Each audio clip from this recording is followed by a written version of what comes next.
വാഗ്ദത്തങ്ങളുടെ നായകനും നടത്തിപ്പുകാരനുമാകുന്ന യേശുക്രിസ്തുവിൻ്റെ നാമത്തിൽ എൻ്റെ സ്നേഹവന്ദനം ഈ അവസരത്തിൽ അറിയിക്കട്ടെ. അല്പസമയത്തെ ചിന്തയ്ക്കായി 118 സങ്കീർത്തനം അതിൻ്റെ 5 വാക്യം. ഞാൻ എൻ്റെ കഷ്ടതയിൽ യഹോവയോട് നിലവിളിച്ചു. യഹോവ ഉത്തരമരുളി എന്നെ വിശാല സ്ഥലത്ത് ആക്കി. Call upon the lord when I am in distress. ഞാൻ കഷ്ടതയിലായിരുന്നപ്പോൾ ദൈവത്തോട് നിലവിളിച്ചു. ദൈവത്തെ ആരാധിക്കുക എന്നത് ഒരു വിശ്വാസിയുടെ അവകാശമാണ്.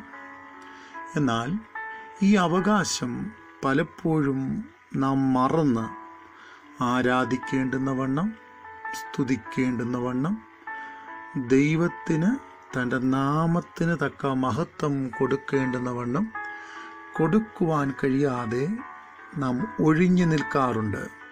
എന്നാൽ മനസ്സിലാക്കുക, ദൈവത്തെ ആരാധിക്കുക എന്നത് ഒരു ദൈവ പൈതലിൻ്റെ അവകാശമാണ്.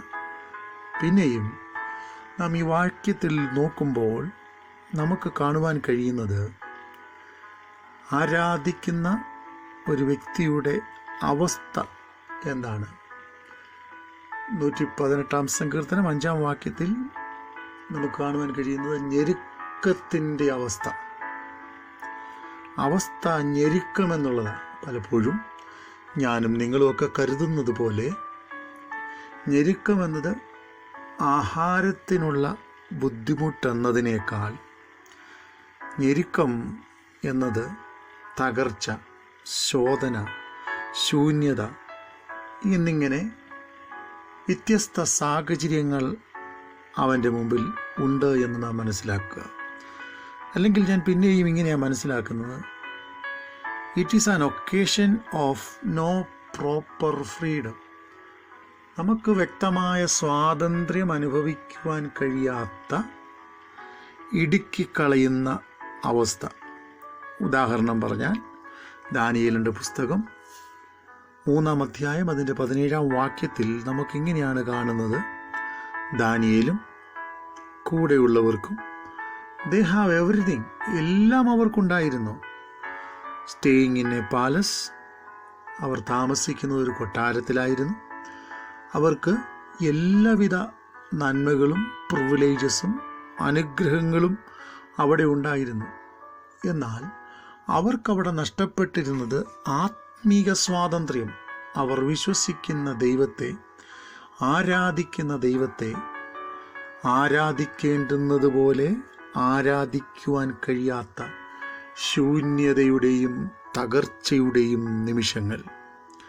ഇന്നെന്നെ ശ്രദ്ധിക്കുന്ന ദൈവമക്കളെ, പലപ്പോഴും നമ്മുടെയും ഒക്കെ ജീവിത സാഹചര്യങ്ങളിൽ പലപ്പോഴും എല്ലാം ഉള്ളപ്പോൾ തന്നെ നമ്മളുടെ അവസ്ഥകൾ ഞെരുക്കിക്കളയുന്നതോ, നമ്മൾക്ക് ലഭിക്കേണ്ടുന്ന സ്വാതന്ത്ര്യം ലഭിക്കേണ്ടും വണ്ണം ലഭിക്കാൻ കഴിയാത്തതോ ആകുന്ന ജീവിതത്തിൻ്റെ നിർണായക നിമിഷങ്ങളിൽ നമ്മളെ സമ്മർദ്ദത്തിലാഴ്ത്തിയിട്ട് ലഭിക്കേണ്ടുന്ന സ്വാതന്ത്ര്യവും അനുഗ്രഹവും ലഭിക്കേണ്ടും പോലെ ലഭിക്കുവാൻ കഴിയാതെ വണ്ണം, ഉപയോഗിക്കേണ്ടും പോലെ ഉപയോഗിക്കുവാൻ കഴിയാതെ വണ്ണം നമ്മളുടെ നാളുകളെ ഇല്ലായ്മ ചെയ്യുന്ന മണിക്കൂറുകൾ ഒരുപക്ഷെ നമ്മുടെ മുമ്പിൽ ഉണ്ടാകാം. ഇതായിരിക്കാം ഇന്നിൻ്റെ ഒരുപക്ഷെ നമ്മളുടെ അവസ്ഥ. എന്നാൽ വ്യക്തമായി ദൈവസന്നിധിയിൽ അറിയുക, കണ്ണുനീരിനെ ദൈവം മറികടന്ന് പോകുന്നില്ല. 34 സങ്കീർത്തനം അതിൻ്റെ 6 വാക്യം വായിക്കുമ്പോൾ, ഈ എളിയവൻ നിലവിളിച്ചു, യഹോവ കേട്ടു. മാത്രമല്ല നാം അറിയുക, യഹോവയുടെ ദൂതൻ തൻ്റെ ഭക്തന്മാരുടെ ചുറ്റും പാളയമിറങ്ങി അവരെ വിടുവിക്കുന്നു. അപ്പോൾ കണ്ണുനീരിൻ്റെ അവസ്ഥയുള്ളപ്പോൾ, പ്രതികൂലത്തിൻ്റെ അവസ്ഥയുള്ളപ്പോൾ, സ്വാതന്ത്ര്യം ലഭിക്കേണ്ടും വണ്ണം ലഭിക്കാതെ വണ്ണം ഒരു ദൈവ പൈതലിനെ തകർത്ത് കളയുമ്പോൾ അറിയുക, ദൈവസന്നിധിയിൽ നിലവിളിച്ചാൽ അതിന് മറുപടിയുണ്ട്. 34-ാം സങ്കീർത്തനം അതിൻ്റെ 6-ാം വാക്യം, ഈ എളിയവർ നിലവിളിച്ചു, യഹോവ കേട്ടു, സകല കഷ്ടങ്ങളിൽ നിന്നും യഹോവ അവരെ വിടുവിച്ചു. പിന്നെയും കുറച്ചുകൂടെ വ്യക്തമായ വിശ്വാസം വർദ്ധിക്കത്തക്കവണ്ണമുള്ള വാക്കാണ് 7-ാം വാക്യത്തിൽ കാണുന്നത്. യഹോവയുടെ ദൂതൻ തൻ്റെ ഭക്തന്മാരുടെ ചുറ്റും പാളയമിറങ്ങി അവരെ വിടുവിക്കുന്നു. ജീവിതത്തിൻ്റെ പ്രതിസന്ധികളിലൂടെ കടന്നു പോകുന്ന വ്യക്തികളാണ് ഞാനും നിങ്ങളുമെങ്കിൽ യഹോവയുടെ ദൂതൻ തൻ്റെ ഭക്തന്മാരുടെ ചുറ്റും പാളയമിറങ്ങി തന്നെ വിടുവിക്കുന്നു. പിന്നെയും പുറപ്പാട് പുസ്തകം 2-ാം അധ്യായം അതിൻ്റെ 23-ാം വാക്യം വായിക്കുമ്പോൾ നമുക്കിവിടെ കാണുവാൻ കഴിയുന്നത്, ദൈവത്തോട് നിലവിളിച്ചു, അത് ദൈവസന്നിധിയിൽ എത്തത്തക്കവണ്ണം ഇസ്രായേൽ മക്കൾക്ക് വേണ്ടി ദൈവം തൻ്റെ പ്രവൃത്തി അയച്ചു. പുറപ്പാട് പുസ്തകം 14-ാം അധ്യായം അതിൻ്റെ 10-ാം വാക്യം വായിക്കുമ്പോൾ അവിടെ നമുക്ക് വ്യക്തമായി മനസ്സിലാക്കുവാൻ കഴിയുന്നത്, ശത്രു സൈന്യത്തെ കണ്ട് ദൈവത്തോട് നിലവിളിക്കുന്ന തൻ്റെ ഭക്തന്മാർ. ഇന്ന് ഏത് ജീവിതത്തിൻ്റെ സാഹചര്യത്തിൽ ഇരുന്നു കൊണ്ടും എന്നെ ശ്രദ്ധിക്കുന്ന ദൈവമക്കളെ, ദൈവസന്നിധിയിൽ കരയുവാനും പ്രാർത്ഥിക്കുവാനും ദൈവസന്നിധിയിൽ നമ്മുടെ വിഷയങ്ങളെ സ്തോത്രത്തോടെ അറിയിക്കുവാനും ഞാനും നിങ്ങളും തയ്യാറാകുമെങ്കിൽ ഏതു സാഹചര്യത്തിൻ്റെ നടുവിലും ദൈവത്തിന് നമ്മളെ വിടുവിക്കാൻ കഴിയും. ഞാൻ വ്യക്തമായി പറയട്ടെ, ഏതു സാഹചര്യത്തിൻ്റെ നടുവിലാണ് ഞാനും നിങ്ങളും ആയിരിക്കുന്നു എന്നതുള്ള പ്രാധാന്യമല്ല, ഏതു സാഹചര്യത്തിൻ്റെ നടുവിലും ഇറങ്ങി വന്ന് വിടുവിപ്പാൻ കഴിവുള്ളവനാണ് നമ്മുടെ ദൈവം എന്ന് ദൈവവചനം വളരെ വ്യക്തമാക്കുന്നു. ദൈവവചനത്തിൽ നമുക്ക് കാണാം, ദാനിയേലിൻ്റെ അനുഭവത്തിൽ സിംഹക്കുഴിയിൽ സിംഹത്തിൻ്റെ വായടപ്പിക്കത്തക്കവണ്ണം ദൈവസാന്നിധ്യം ഇറങ്ങി. അതുപോലെ തന്നെ ചന്ദ്രക്, മേശക്, അബേദ്നെഗോ എന്നിവരോടുള്ള ബന്ധത്തിൽ തീയുടെ നടുവിൽ തീയുടെ ബലം കെടുത്തി കളയത്തക്കവണ്ണം ദൈവസാന്നിധ്യം അവിടെ ഇറങ്ങി വരുന്നതായി കാണുവാൻ കഴിയുന്നു. പുതിയ നിയമത്തിൽ കാണുമ്പോൾ തൻ്റെ ഭക്തന്മാരെ കാരാഗ്രഹത്തിൽ അടച്ചപ്പോൾ കാരാഗ്രഹത്തിൻ്റെ ഉൾമുറിയിൽ ഇറങ്ങി വന്ന് തൻ്റെ ഭക്തന്മാരെ വിടുവിക്കുന്ന ദൈവത്തെക്കുറിച്ച് നമുക്ക് കാണുവാൻ കഴിയുന്നു. ജീവിതത്തിൻ്റെ നിർണായകമാകുന്ന ഘട്ടങ്ങളിലൂടെ ഞാനും നിങ്ങളും കടന്നു പോകുമ്പോൾ യോഹന്നാനെ തിളപ്പിച്ച എണ്ണയിലിട്ടു, എന്നാൽ ഒരു ഹാനിയും വരാതെ വണ്ണം ദൈവം തിളപ്പിച്ച എണ്ണയിൽ നിന്ന് ദൈവം തൻ്റെ ഭക്തനെ വിടുവിക്കുന്നതായി നമുക്ക് കാണുവാൻ കഴിയുന്നു. ജീവിതത്തിൻ്റെ നിർണായകങ്ങളാകുന്ന പ്രതിസന്ധി ഘട്ടങ്ങളിലൂടെ ഞാനും നിങ്ങളും നടന്നു നീങ്ങുന്നുവെങ്കിൽ ഏതു സാഹചര്യത്തിൻ്റെയും നടുവിൽ ദൈവത്തിന് നമ്മളെ വിടുവിക്കുവാൻ കഴിയും.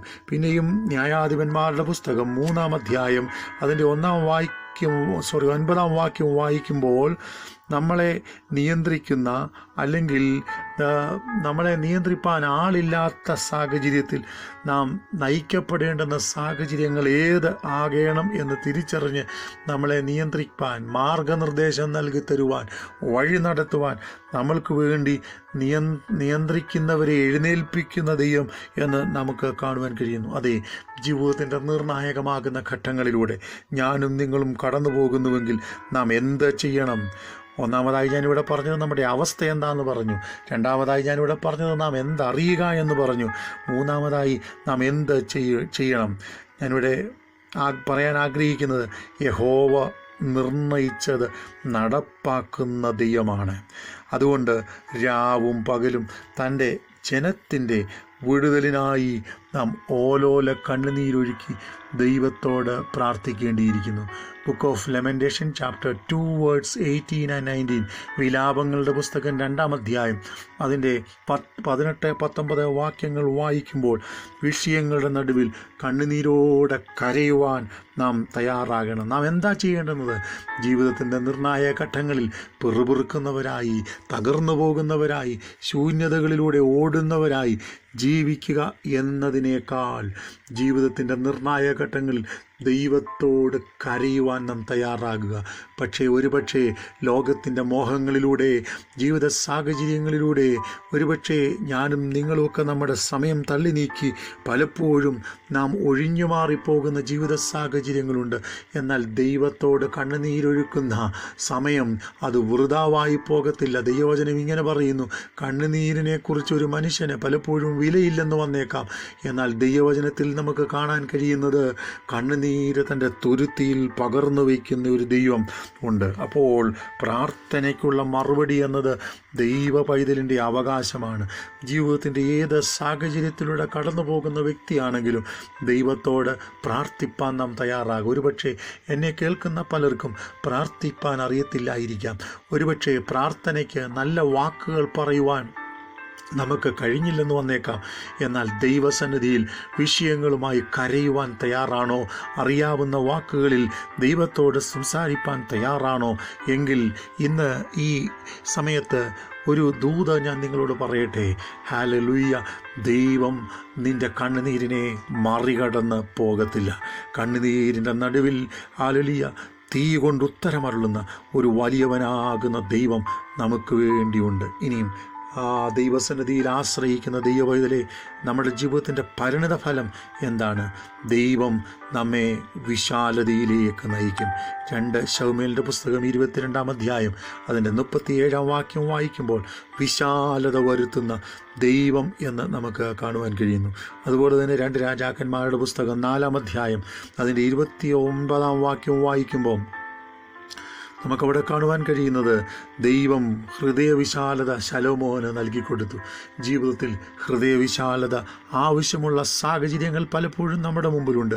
ക്ഷമിക്കേണ്ടത് ക്ഷമിക്കുവാൻ, ഒഴിഞ്ഞു മാറേണ്ടത് ഒഴിഞ്ഞു മാറുവാൻ, ആത്മാവിൽ വിഷയങ്ങളെ കാണേണ്ടുന്നത് കാണുവാൻ, പ്രശ്നങ്ങളെ അതിജീവിക്കുവാൻ, തകർച്ചകളെ നേരിടുവാൻ, ഒന്നുമില്ലായ്മയുടെ മുമ്പിൽ പണിയപ്പെടുവാൻ, അതേ ശൂന്യതകളിൽ നിന്ന് പണിയുന്ന ഒരു ദൈവം ഈ ദിവസങ്ങളിൽ നമ്മളോട് കൂടെയുണ്ട്. അതുകൊണ്ട് പ്രാർത്ഥിക്കുന്ന ദൈവവൈതലെ, കഷ്ടതയിൽ ദൈവത്തിൽ ആശ്രയിക്കുന്ന ദൈവവൈതലെ, ജീവിതത്തിൽ നിനക്കൊരു പരിണിത ഫലമുണ്ട്. എന്താണ്? ദൈവം വിശാലതയിലേക്ക് നയിക്കും. ഇന്നെന്നെ കേൾക്കുന്ന ദൈവമക്കളെ, വിശാലതയിലേക്ക് നയിക്കത്തക്കവണ്ണം ദൈവസന്നിധിയിൽ മടികൂടാതെ ആശ്രയിക്കാം. ദൈവത്തോട് മടികൂടാതെ പ്രാർത്ഥിക്കാം.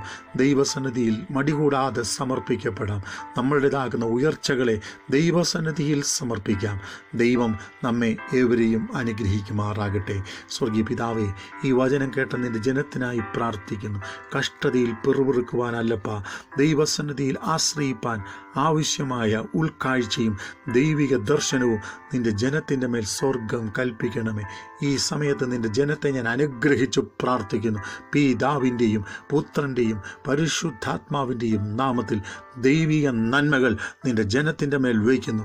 യേശുവിൻ്റെ നാമത്തിൽ നിൻ്റെ ജനത്തെ അനുഗ്രഹിക്കുന്നു. പ്രശ്നവും പ്രതികൂലവും തകർച്ചയും ബുദ്ധിമുട്ടും അനുഭവിക്കുന്ന നിൻ്റെ ജനത്തിൻ്റെ മേൽ ദൈവിക വിടുതൽ അയക്കണം. യേശുവിൻ നാമത്തിൽ തന്നെ. ആമേൻ. May God bless you all.